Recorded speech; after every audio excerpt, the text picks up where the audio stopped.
이 당시에 종이라고 하는 개념은 우리가 생각하는 개념보다 훨씬 더 천박한 개념입니다. 우리 뭐 로마와 관련된 영화 같은 거 보시면 왜 배 밑에서 막 쇠고랑 차가지고 막 노젓는 그런 거 장면 기억나시나요? 그런 거 보신 적 있으세요? 그런 것과 같은 게 종이에요. 그러니까 종은 사람으로 치질 않고요, 돈으로 매겨집니다. 예수님 당시에 종이 얼마에 팔렸을까요? 은 30냥. 예수님이 은 30냥에 팔리셨잖아요. 그 예수님이 좀 더 많이 쳐진 게 아니라요, 그 당시에 딱 종의 값만큼만 가룟 유다가 받은 겁니다. 그게 그 당시에 노예의 종의 값이었어요. 이 종은 사람이 주인이 죽어라 그러면 죽을 수밖에 없는 존재고요, 주인이 풀어주기 전까지는 그냥 그 집안의 재산에 불과한 존재입니다. 그런데 오늘 솔로몬이 계속해서 주의 종이라고 이야기를 하고 있습니다. 이것은 나는 당신 앞에서 보잘것없는 종입니다. 당신의 소유물이고 당신의 재산이고 당신 아니면 아무것도 할 수 없는 존재입니다 라고 하는 의미가 담겨져 있지요. 그리고 성전을 짓고 나서 이 성전을 하나님을 담을 수가 없습니다 라고 고백했던 그 솔로몬의 고백 때문에 지난주에 우리가 무익한 종입니다 라고 했던 그런 메시지를 나눴습니다. 그래서 오늘은 그런 메시지를 연결해서 그런데 무익한 종이라고 이야기할 때 이 무익한 종이라고 하는 이 고백이 얼마나 능력이 있는지를 한번 나눠보려고 합니다. 그래서 오늘 말씀 주제는 무익한 종의 능력입니다. 같이 한번 따라해 보실까요? 무익한 종의 능력. 네, 감사합니다. 그 전에 요즘에 4월 24일인가요? 영화가 하나가 또 개봉을 합니다. 어떤 개봉이냐면 이 영화입니다. 범죄도시죠. 그런데 이 범죄도시라고 하는 이 영화는요, 스토리가 아주 단순해요. 그죠? 범인이 있고 마동석이 주먹으로 때려서 다 잡는다, 이거예요. 근데 이게 그냥 단조로운 그냥 1차원적인 스토리 라인인데도 불구하고 어떻게 저게 4편까지 진행이 됐을까 하는 거예요. 왜 저게 이렇게 인기가 있을까요? 1000만이 넘는 관객이 들어오고 이게 4편까지 진행이 돼요. 스토리 뻔해요. 이거 안 봐도 물론 가운데 여러 가지 얘기가 있겠지만 얘기할 수 있어요. 아직 개봉 안 했지만 제가 예언해 볼까요? 악독한 범인이 나올 거고요, 마동석이 주먹으로 때려 잡을 겁니다. 맞추다 한번 보세요. 제가 얼마나 예언의 능력이 있는지 여러분 나중에 보시기 바랍니다. 그런데 왜 이렇게 단순한 이야기가 인기가 있을까? 그것은 여러 가지가 있겠지만 우선 저 범죄도시라고 하는 저 영화는요, 실화를 기반으로 둔 영화라고 해요. 그러니까 그게 없던 얘기가 아니라 실제로 벌어지는 이야기들을 그 프로파일러나 그 형사들의 자문을 받아가지고 만드는 스토리라고 하죠. 그러니까 실화에 기반을 뒀다라는 것 때문에 인기가 있는 거고, 또 하나는 뭐냐면 시원한 거예요. 너무나 뻔한 얘기지만 시원해요. 아무리 넘을 수 없을 산일 것 같고 아무리 악독한 악이 있다 할지라도 마동석 저 배우님이 주먹 한번 딱 때리면 다 넘어가는 이 모양이 너무 시원한 거예요. 사실에 기반을 둔 거기도 하지만 저 사이다 같은 저 속 시원함, 저 악한 사람들이 득세하는 이 세상 속에서 주먹 하나로 뻥뻥 때리는 저거 보면서 야, 너무 시원하다. 이게 사실은 이 범죄도시라는 영화의 인기 비결이라고 저는 생각이 듭니다. 그러고 나서 우리 마음속을 가만히 보면요, 우리는 누구나 다 이런 욕구가 있어요. 뭐냐면 나도 슈퍼맨처럼 좀 힘이 셌으면 좋겠다. 그래서 악한 놈도 그냥 주먹으로 다 때려 부쉈으면 좋겠다. 이거는 약간 어렸을 때 그런 생각을 갖죠. 그래서 남자들은 아마 4살, 5살 요쯤 되면 한 번씩은 다 망토 들고 한번 뛰어내려 보신 적이 있으실 것 같아요. 혹시 뛰어내려 보신 경험이 있으신가요? 주집사님? 성 집사님은 고개를 끄덕하셨어요. 네, 저도 그래요. 그래서 한번 제가 저희 아들들한테 어렸을 때 2층 침대를 사준 적이 있어요. 근데 이제 제가 방바닥에 누워 있는데 얘네들은 위험한지를 모르잖아요. 제 배 위로 뛰어내리더라고요. 애들이 아주 저를 죽이려고 했어요. 그래서 제가 생명의 위협을 느낀 적이 있는데 남자들은 다 그런 것 같아요. 그런데 이렇게 하는 이유는 왜 그렇겠어요? 나도 슈퍼맨처럼 날아보고 싶다. 나도 힘을 가지고 싶다. 이게 마음속 깊은 곳에 다 있는 것 같아요. 어른이 되면 마음속 깊은 곳에 어떤 게 있냐면요, 나도 돈 좀 무진장 많이 가졌으면 좋겠다. 그러면서 뭐 악한 일을 할 수도 있겠지만 그것보단 나도 돈 많아가지고 가난한 사람 있으면 딱 도와주고, 힘들어서 어려운 사람 있으면 한 3천만 원 휙 주고선 집 하나 사가지고 사십시오. 3천만 원 가지고 못 사죠. 아무튼 그러고 싶어요. 그래서 나도 돈 좀 많았으면 좋겠다. 그래서 이 세상에 힘든 사람이 있으면 그냥 가서 그냥 툭툭 내줬으면 좋겠다, 이런 생각을 할 때가 참 많이 있어요. 마음 한구석에 나도 힘이 있으면 좋겠다, 나도 능력이 있으면 좋겠다, 그런 마음이 듭니다. 그런데 이거는 그나마 괜찮은 마음이고요.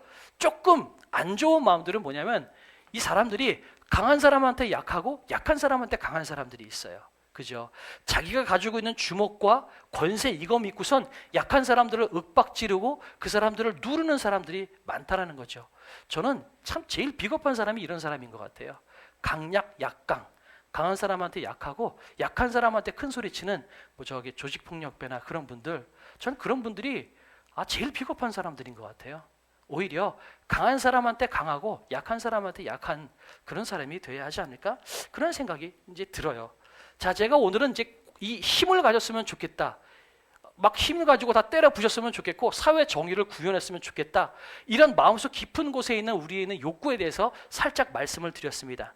자, 이제 얘기를 들어가기 전에 한 인물을 소개하고 넘어가도록 하겠습니다. 이분은 헨리 나우엔입니다. 제가 설교 시간에 몇 번 말씀을 드렸는데요, 이분은 사제이면서 또 예일대학교 교수였고 하버드 대학교 교수였던 분입니다. 그런데 이분은 수많은 영성 관련 저술을 했기 때문에 여러분, 기독교의 신앙생활을 조금만 하시고 신앙에 관련해서 조금만 관심이 있으신 분들이라면 이분의 책을 한 권씩 이상씩은 꼭 보셨을 만한, 이만큼 굉장히 유명한 책을 쓰신 그런 분이십니다. 잘 보이시진 않겠지만 굉장히 많은 책을 쓰셨어요.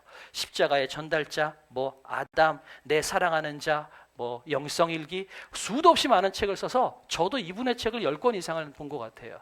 그만큼 굉장히 좋은 책을 많이 쓰였던 기독교 영성가입니다. 그런데 이분이 기독교 영성가이기도 하고 수많은 청년들에게, 지성인들에게 굉장히 많은 도전을 줬음에도 불구하고 이분도 연세가 들고 나니까 자기의 정체성에 대해서 고민이 생기기 시작하더래요. 그래서 고민이 되다가 하버드대 교수를 그만두고 캐나다에 있는 라르쉬 공동체라고 하는 그 공동체에 들어가서 거기서 여생을 마무리를 하십니다. 그런데 이 라르시 공동체는 어떤 공동체냐면, 거기서 이제 기독교 영성가로서 영성훈련가라는 책임을 가지고 거기서 섬기는데, 거기에 있는 사람들은 모든 사람들이 동일하게 하나씩 해야 될 책임이 있어요. 그건 뭐냐면 거기에 있는 중증 장애인들을 한 사람씩 맡아서 그 사람들을 케어해야만 되는 거예요. 그런데 이 라르시 공동체에서 헨리 나우엔이 맡은 사람의 이름이 아담이라는 청년이었는데, 이 아담이라는 청년을 돌보면서 느꼈던 경험들을 가지고 쓴 책이 아담이라는 책입니다. 바로 이 아담이라는 책을 통해서 헨리 나우엔은 예수 그리스도에 대해서 다시 한번 묵상을 하게 돼요. 무슨 얘기냐면, 이 아담이라는 청년은 33살이었는데 중증 장애인이기 때문에 자기 스스로는 밥도 먹을 수 없고 일어날 수 없고 말도 제대로 할 수가 없고 아무것도 할 수 없는 중증 청년이었어요. 그러니까 처음에는 이 아담이라는 청년을 일어나서 먹이기도 하고 화장실에 데려가 주기도 하고 바지를 갈아입히기도 해야 되고 이런 많은 것들을 해야 되는데, 헨리 나우엔은 평생 가르치는 것만 했거든요. 그러니까 그런 것들을 못하는 거예요. 그러니까 헨리 나우엔은 이런 걸 하는 게 어색하고, 이렇게 어설프게 아담을 케어하다 보니 아담은 불편하니까 그거를 뭘로 표현하냐면 소리치고 몸부림치는 걸로 표현하는 거예요. 막 엎어지르고 소리 지르고 막 몸을 비틀고 이러면서 헨리 나우엔이 케어할 때마다 이 아담하고 부닥치는 거죠. 그러다 보니까 이 헨리 나우엔은 이 라르시 공동체에 사는 게 그렇게 힘들다라는 거예요. 내가 왜 여기까지 왔을까? 그러면서 자기 인생에 대해서 막 5만 가지 생각이 들더래요. 나 인생 헛살았구나. 내가 이 나이 되면서까지 이런 청년 하나를 케어하지 못하고 밥 먹이고 옷 갈아입히는 거, 이런 거 하나를 내가 못할 정도로 내가 이 나이 되도록 헛살았구나, 이런 생각도 들기도 하고, 아무 말도 하지 못하고 소리만 고래고래 지르는 그 아담을 보면서 너무 힘들더래요. 너무 미워 죽겠다라는 생각이 들더래요. 그런데 시간이 지나면서 아무것도 할 수 없는 이 아담의 삶을 통해서 이 헨리 나우엔이 예수 그리스도를 보게 돼요. 왜냐하면 아담은 자기 힘으로는 아무것도 할 수 없죠. 때문에 아담이 아담 되기 위해서는 뭘 해야 되냐면 주변에 있는 많은 사람들이 이 아담을 돌봐야만 되는 거예요. 아담을 이렇게 세워주고 먹여주고 옷을 갈아입혀주고, 그래야만 아담은 살 수 있는 거예요. 그런데 처음에는 이 아담이 짐덩어리였다가 한편으로는 그런 생각이 들더래요. 내가 사랑을 베풀어야만 아담이 사는구나. 다시 말해서 아무것도 할 수 없는 아담을 통해서 헬리나우에는 자기가 살아가는 존재의 의미를 깨닫게 되더라는 거예요. 그건 뭐냐면 우리가 누군가를 사랑해야 될 사명이 있고, 우리가 누군가를 사랑할 때 우리가 베푸는 사랑으로 인해서 누군가는 생명을 유지하고 살아갈 수 있다라는 것을 헬리나우엔이 알게 되는 거죠. 그러면서 나중에는 이 아담이 나의 인생의 선생님입니다. 나는 이 아담을 통해서 예수 그리스도를 보게 됩니다. 이렇게 고백을 하고선 그 고백을 쓴 책이 이 아담이라는 책입니다.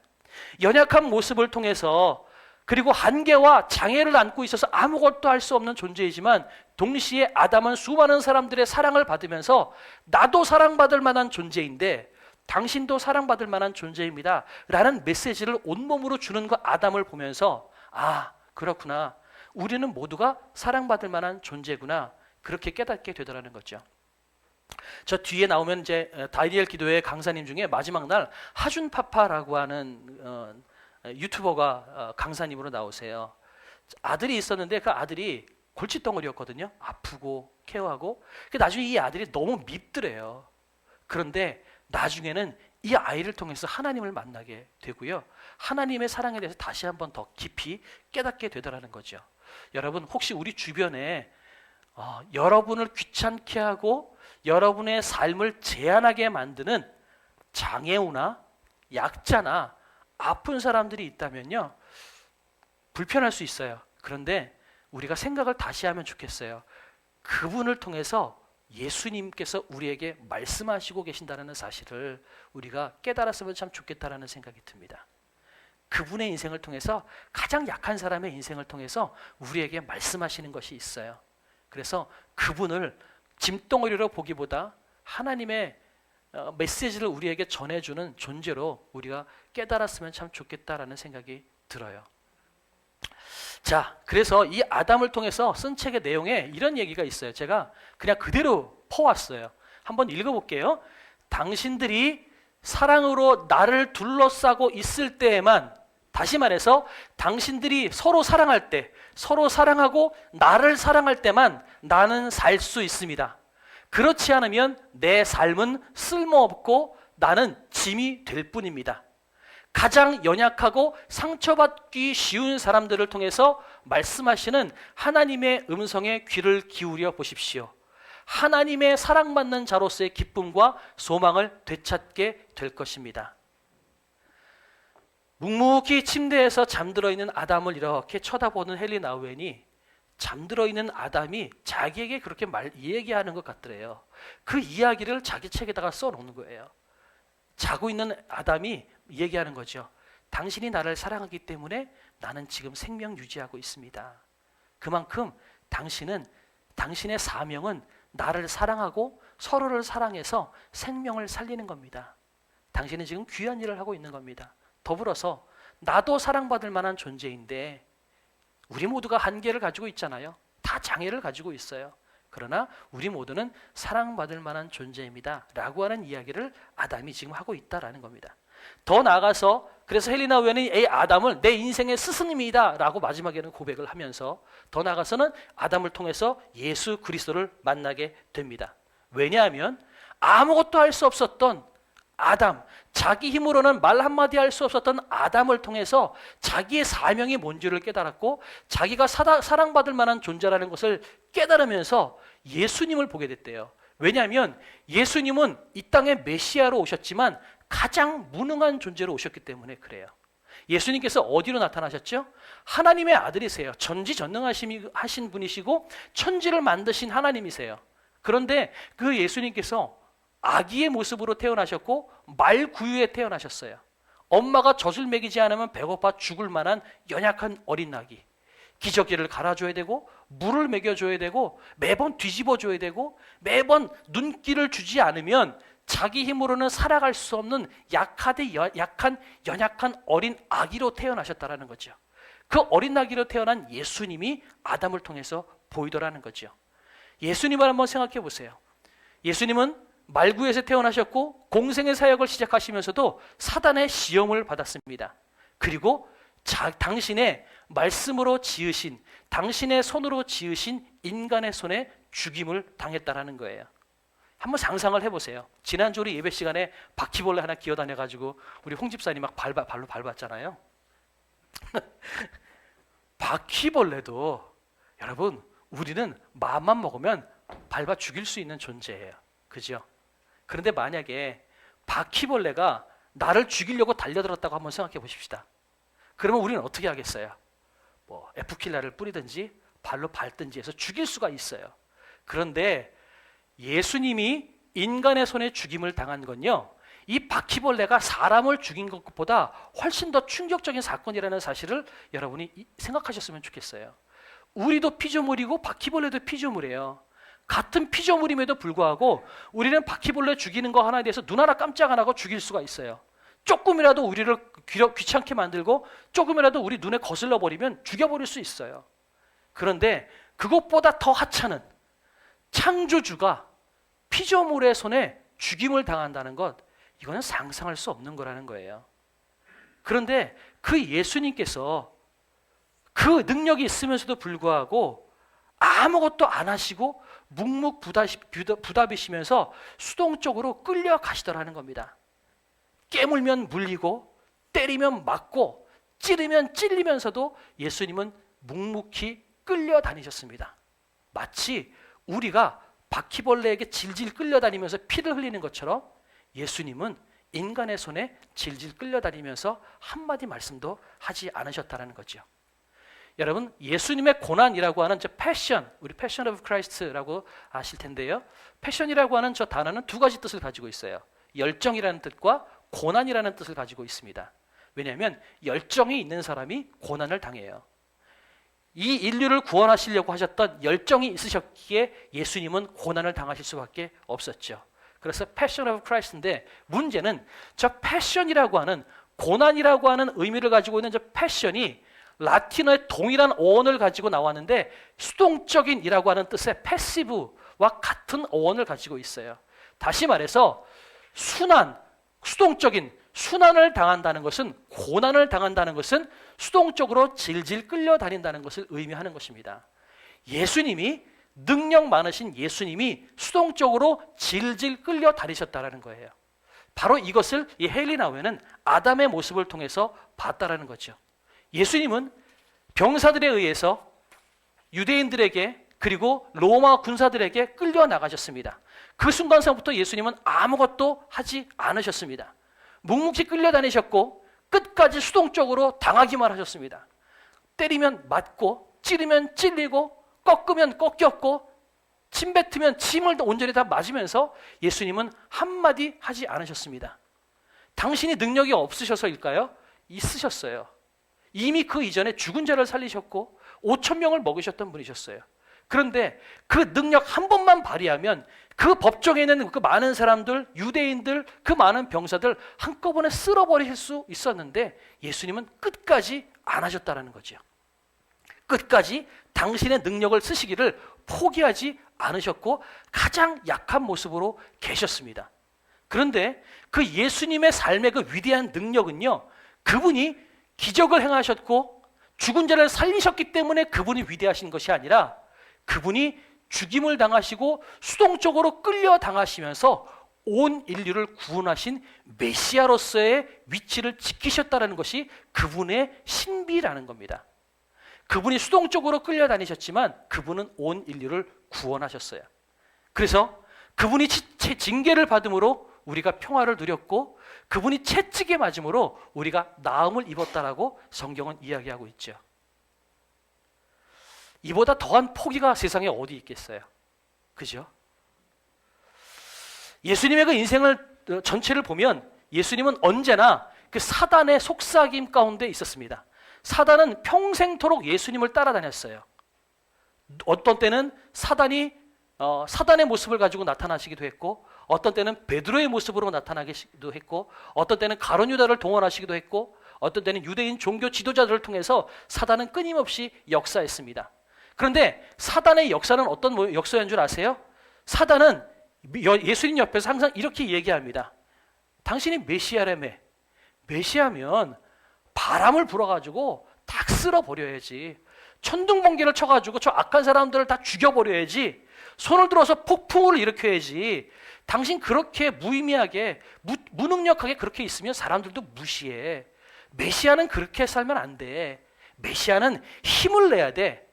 당신이 천둥번개를 일으켜야 사람들이 당신을 메시아로 순종하고 복종하지, 그렇게 무능하게 있으면 안 돼. 이것이 일평생 예수님을 옆에서 속삭였던 사단의 목소리였습니다. 제자들은 어땠을까요? 제자들도 동일했습니다. 예수님, 당신이 이제 이 나라를 구원하실 겁니까? 그러면요, 저 마음에 안 드는 애를 싹 쓸어버릴까요? 언제쯤 저 로마 병사들 다 죽어 없어질 겁니까? 언제쯤 우리가 당신의 왼편을 오른편에 앉을 수 있겠습니까? 예수님의 제자들의 목소리는 언제나 이런 목소리였어요. 그런데 예수님은 일평생 공생의 사역하시는 내내 그 사단의 목소리를 거부하셨고, 제자들의 목소리를 거부하시고, 예수님은 끝끝내 당신의 능력을 쓰지 않으시고 포기하시고 죽음으로써, 희생하심으로써, 수동적으로 끌려가심으로 예수님은 당신의 메시아 사역을 이루셨다라는 것입니다. 이것이 가장 위대한 신비고요, 그리스도인의, 기독교의 여러분 신비라고 보면 좋을 것 같습니다. 자, 예수님은 가장 낮아짐으로, 수동적으로, 포기함으로, 가장 능력 없음으로, 실패함으로 예수님은 당신의 메시아 되심을 증거하셨습니다. 또 한 사람을 예를 들게요. 짐 엘리엇이라고 하는 선교사가 있습니다. 자기 동료들 4명과 함께 동일하게 이분은 에콰도르에 선교하러 나갔는데, 그 와다니 부족의 식인종 부족이었어요. 잘 섬겼어요. 그래서 식인종 부족하고 친해졌어요. 그런데 한 번 잘못 오해가 생겨가지고 이 식인종 부족들이 저 5명의 선교사들을 창으로 찔러 죽였습니다. 그런데 나중에 선교단체에서 그 시신을 수습하려고 그 자리에 가봤는데, 이 5명의 선교사님들은 모두가 총이 있었다라는 거예요. 총이 있었음에도 불구하고 총을 쏘지 않고 화살을 다 맞았다라는 거예요. 왜 그럴까요? 내가 총을 쏘면 나는 살 수 있을지 모르지만 더 이상 이 부족에는 말씀이 들어갈 수 없다. 이 사람들은 예수님의 사랑을 알 수가 없다. 그래서 온전히 이 5명이 다 창에 찔려서 죽임을 당했습니다. 그리고 난 다음에 저 짐 엘리엇의 아내 된 엘리자베스 엘리엇과 저 선교사님들의 아내들이 자기의 자식들을 데리고 그 와다니 부족으로 들어갑니다. 그래서 그 부족들과 함께 기거하고 살면서 나중에는 어떻게 됐을까요? 지금 저 마이크를 들고 있는 왼쪽에 있는 백인 저분이 짐 엘리엇의 자손입니다. 아들입니다. 그리고 오른쪽에 있는 것은 자기의 아버지를 죽인 와다니 부족입니다. 그런데 가장 친한 친구가 되었다고 고백을 합니다. 그리고 저 마을 전체가 예수 그리스도를 믿는 그리스도 부족이 되었습니다. 저 부족이 어떻게 식인종이 어떻게 예수 믿는 부족이 될 수 있었을까요? 그 당시에 짐 엘리엇이 총을 쏘고 자기의 목숨을 부지했다면 어쩌면 저 부족은 평생토록 기독교인들을 원망하며 살았을 수도 있어요. 그러나 그 짐 엘리엇은 그 총을 포기하고 자기 능력과 권한을 포기하고 죽임을 당했기에 그 민족이 구원받을 수 있었다라는 거죠. 이제 성경의 인물 하나를 더 나눠볼게요. 모세를 한번 생각해 볼까요? 모세가 출애굽기에서 이스라엘 백성들을 다 끌고 나갔다가 마지막에 가나안 땅에 들어가지 못하지요. 왜 못 들어갔죠?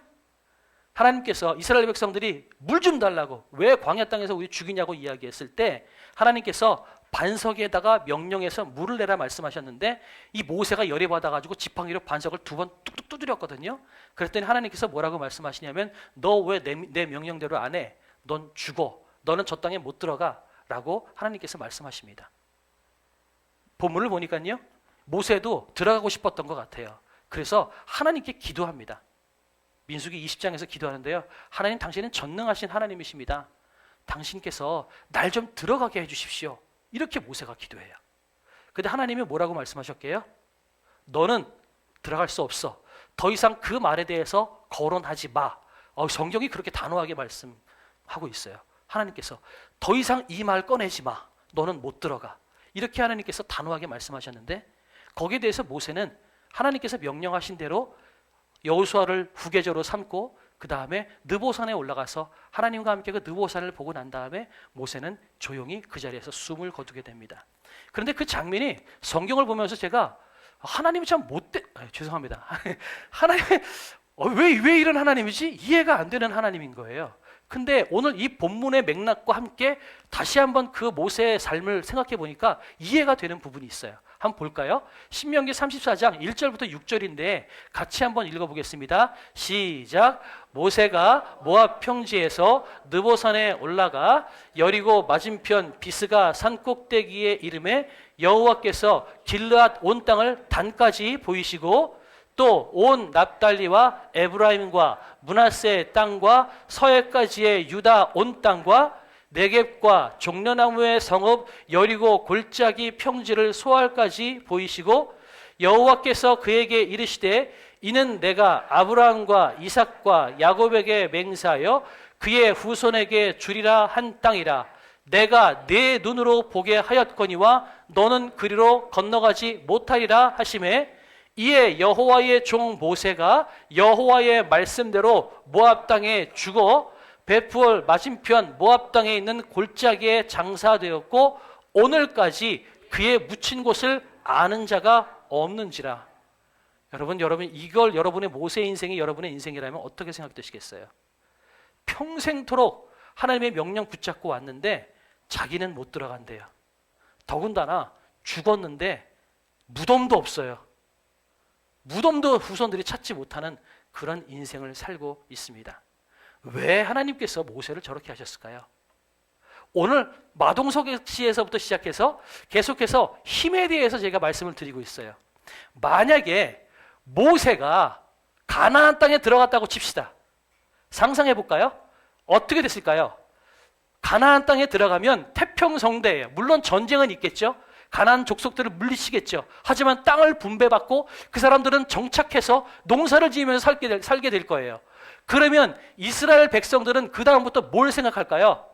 우리의 영웅 모세, 우리의 민족을 구원하신 모세, 우리의 참된 지도자 모세. 어쩌면 수도 없이 많이 우상을 섬기고 우상을 세우기를 좋아했던 이스라엘 백성들은 이 가나안 문화에 젖어서 아마 모세의 동상을 세워놨을지도 모르겠어요. 여리고성 입구에다 하나 세워놓고 예루살렘 성에 하나 세워놓고 이 사람이 아니었으면 우리 민족은 가나안 땅에 있을 수 없었어. 이 할아버지가 아니었으면 우리는 애굽 땅의 노예였어. 아마 많은 사람들은 모세를 추켜 세웠을 거예요. 모세는 어땠을까요?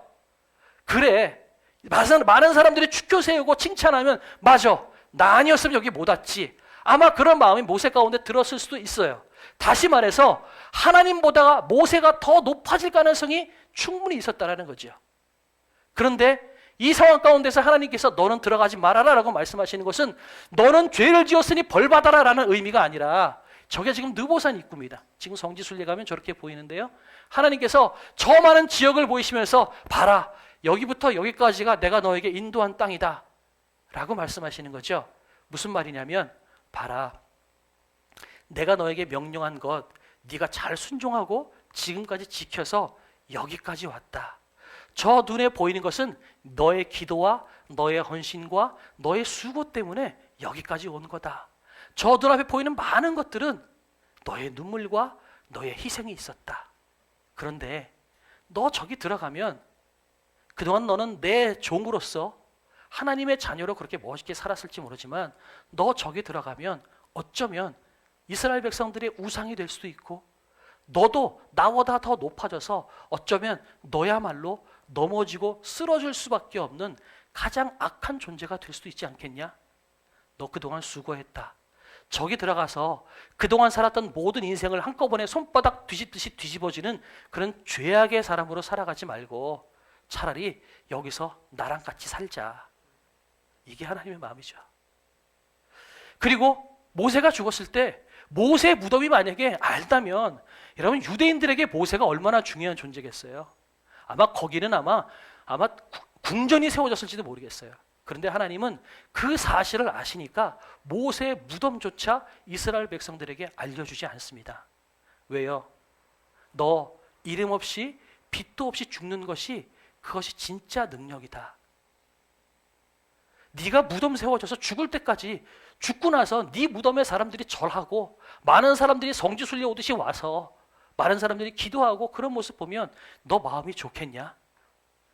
이 세상의 주관자는 하나님 난데 사람들이 너에게 예배하는 모습 너 보면 좋겠냐? 하나님이 그 마음이었던 것 같아요. 그러니 모세도 처음에는 하나님 나 좀 들어가게 해주세요 라고 이야기했다가 그 다음부터는 그렇게 얘기하지 않아요. 그리고 잠잠하게 기력이 있음에도 불구하고 모세는 그 산에서 죽게 됩니다. 제가 오늘 아담에 대해서, 예수님에 대해서, 짐 엘리엇에 대해서, 모세에 대해서 이 인물에 대해서 우리가 나눴습니다. 무엇보다 예수님의 삶을 우리 한번 생각해 보면 좋겠어요. 이분들의 공통된 그 메시지가 뭔지 아십니까? 예수님의 길을 갔다라는 것입니다. 예수님의 명령에 순종한 삶이었다라는 겁니다. 뭘로요? 약함으로, 무능함으로, 포기함으로 능력을 이루신 분이시라는 겁니다. 세상을 뒤집어 엎으실 수 있었던 예수님께서 십자가에 달리셔서 피조물에 의해서 죽임을 당하시면서 메시아 되심을 증명하셔서 온 인류가 구원받게 했고요. 총이 있었던 선교사님이 총을 쏘지 않고 스스로 죽임을 선택함으로 그 민족이 구원받을 수 있었고요. 스스로 영웅이 될 수 있었던 그 자리를 포기하고 산에서 죽어서 무덤조차 흔적이 남는 존재로 살아가므로 많은 이스라엘 백성들이 하나님께만 집중할 수 있도록 그 삶을 내어 놓았던 그 모세, 아무것도 할 수 없던 그 아담, 중증 장애인이라는 그 아담 본인의 삶을 통해서 주변에 있는 많은 사람들에게 하나님의 사랑이 무엇인지, 하나님의 사랑을 받고 살아가는 것이 무엇인지를 증명해 내었던 그 아담의 그 모습처럼 오늘 이 많은 존재들은 동일한 것을 이야기하고 있는 겁니다. 너희들 천지를 뒤엎을 권력이 있었음에도 불구하고 그것을 포기하고 가장 약한 모습으로 죽어서 사랑을 가르쳤던 예수님의 길, 나의 길을 너희들이 뒤따라와라 라고 말씀하시는 거고, 그 길을 뒤따라간 사람들을 통해서 하나님은 이 땅에 놀라운 역사를 일으켜 세워주셨습니다. 그러면 사랑을 보여주기 위해서 권력을 포기하고 고개를 숙이고 죽기까지 손해를 감수한 이 길들을 통해서 하나님은 이 인류의 역사가 이루어졌다는 거예요. 우리는 마동석 씨 같은 주목이 있었으면 좋겠고요, 제 주머니에 100억, 200억이 있었으면 좋겠어요. 그런데 성경은, 우리가 믿는 하나님의 말씀은 반대로 말씀하십니다. 너희들이 주먹이 있다고 세상이 변할 것 같으냐? 너희에게 100억, 200억이 있다고 세상이 변할 것 같으냐? 아니다. 세상은 너희들의 희생, 너희들의 눈물, 너희들의 섬김, 가장 낮은 자리로 내려가는 너희들의 그 밑바닥 같은 인생을 통해서 세상은 변화된다라고 주님께서 우리에게 말씀하시고 계시는 것입니다. 예수님께서는 우리에게도 동일하게 말씀하십니다. 무익한 종이라고 스스로 고백하고 고개를 숙이고 사는 삶이 진정으로 세상을 변화시키는 삶이고 진정으로 능력이라고 주님께서 오늘 우리에게 말씀하십니다. 목소리를 낮추고 분을 한 번 더 사귀고 더 밑으로 내려가고 내가 힘을 쓸 수 있을 때 내가 주먹을 쥐었던 이 주먹을 스스로 풀어서 내가 다른 사람을 씻어주고 받쳐줄 수 있는 그런 삶을 살 때 하나님께서는 그 삶을 통해서 이 나라를 변화시키겠다고 말씀하시고 계시는 것입니다. 물론 그리스도인이라고 해서 무조건 바닥으로 내려가는 건 아닙니다. 돈도 벌어야죠. 할 수 있다면 권력도 있으면 좋겠어요. 그러나 여러분, 그것이 세상을 변화시키는 힘이라고 믿지는 마셨으면 좋겠어요. 어쩌면 우리의 삶의 편의를 위해서 그것이 필요할 수 있을지 모르지만 그것으로 세상을 변화시키는 것은 아니라는 겁니다. 누가요? 성경이요. 성경에서 누가 힘이 있었던 존재였고 누가 권세가 있었고 누가 능력이 있었던 존재였습니까? 하나님은 애굽의 왕자였던 모세를 말할 수 없는 종으로 만들어서 이스라엘의 지도자로 만드시지 않았습니까? 우리의 생각이라면 모세가 지도자가 되려면 애굽의 왕자였을 때 되는 게 맞죠. 그런데 성경은 모세를 바다 끝까지 떨어뜨리고 민족의 지도자로 세우셨습니다. 그렇다면 우리가 세상을 변화시키는 힘은 어디서 나올까요? 목소리를 낮추고 고개를 숙이고 더 섬기고 더 분을 삭히고 더 속아주는 것입니다. 오늘 예배 직전에 9시에 불을 딱 켰는데 불을 딱 켜자마자 이만하신 분이 한 분 내려오셨어요. 술에 잔뜩 취하셨는데 말씀하신 거 보니까 항상 비슷한 패턴이에요. 지갑도 잃어버렸고 지방 내려가야 되는데 차비는 없고 차비가 없다고 돈 좀 달라고 속는 게 뻔하죠. 아, 이거 어떻게 해야 될까? 어떻게 해야 될까? 생각하는데 마침 또 주머니에요. 여러분 또 5만 원짜리밖에 없는 거예요. 하필 또. 근데 막 이걸 줄까 말까 막 그러고 있는데 마침 오늘 말씀이 이거잖아요. 고개를 숙이고 목소리 낮추고 속고 섬기는 자리에 있어라. 하나님이 이거 한번 실천하고 너 설교해라라는 말씀하신 것 같아요. 그래서 5만 원짜리 주고서 기도해드리고 조심히 내려가시고 차비 3만 원이라고 말씀하셨으니까 2만 원 가지고 밥 맛있는 걸 사드시라고. 이미 술에 취해 계신 분인데 속았죠. 속았지만 교회는 속으라고 있는 것 같아요. 그래서 너희들 그 속는 모습을 통해서 나는 내일을 이루겠다라고 말씀하시는 것 같습니다. 여러분 우리 한 번 더 참았으면 좋겠어요. 너무 이익을 누리려고 하지 말고요. 내가 이익을 조금 줄이더라도 베풀고 섬기는 사람이 될 수 있었으면 좋겠습니다. 그래서 내가 이렇게 하면 나한테 얼마나 손해가 올까? 내가 이렇게 하면 얼마나 이익이 될까? 이거를 계산하기보다 어떤 사건을 맞닥뜨렸을 때 성경이 뭐라고 그러지? 하나님이 뭐라고 하셨지? 이거를 먼저 생각하고 그 성경이 원하는 대로 살아가기로 발버둥 칠 수 있는 우리가 될 수 있었으면 좋겠습니다. 한마디만 더 하고 마무리하겠습니다. 지난주 금요일 제가 영성에 대해서 나눴습니다. 이거는 디트리히 본회퍼라는 분이 당신의 책에 쓴 내용입니다. 영성이 뭘까요? 영성은 방언으로 기도하고 성경을 많이 보고 뭔가 신령한 말만 하고, 여러분 이것을 영성이라고 이야기하지 않고요. 영성은 뭐냐면 성경에서 말씀하신 하나님의 말씀을 내가 따라 지키려고 발버둥 치는 삶이 영성이다라고 이야기를 합니다. 때로는 내가 부족하고 연약해서 넘어지기도 해요. 오늘도 이렇게 말씀드렸죠. 한 번 더 참고 소리 지릅시다. 그랬다가 우리는 밖에 나가면 열받으면 또 짱돌을 들 수 있어요. 그런 날이 있을 수 있어요. 저도 그래요. 저도 어디 가면 또 화낼 수 있어요. 하지만 그러다가도 하나님 내가 약해서 오늘 또 화를 냈고 또 내 이유 남기려고 잔머리 굴렸습니다. 그런데 다시 한번 말씀 붙잡고 살아가 보겠습니다. 넘어졌다 말씀 붙잡고 일어나고 넘어졌다 말씀 붙잡고 일어나는 이 발버둥 치는 삶 자체가 영성이다라고 이 본회포 목사님 말씀하셨어요. 여러분 저와 여러분 모두가 영성 있는 삶이 되기를 원합니다. 말씀 가지고 100% 완벽하게 지키지는 못하겠지만 그럼에도 불구하고 말씀이 최고의 가치라는 것을 붙잡고 말씀대로 살아가 보려고 발버둥 칠 수 있는 저와 여러분이 될 수 있으면 좋겠습니다.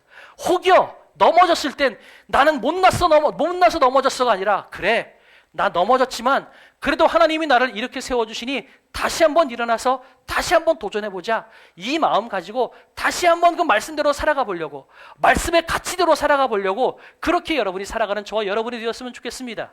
그래서 더 고개를 숙이고 더 목소리 낮추고 더 분내고 싶을 때 더 한번 참고 더 사람들을 섬길 수 있는, 그래서 한 번 더 손해보고 한 번 더 속아볼 수 있는 그런 저와 여러분이 될 수 있었으면 좋겠습니다.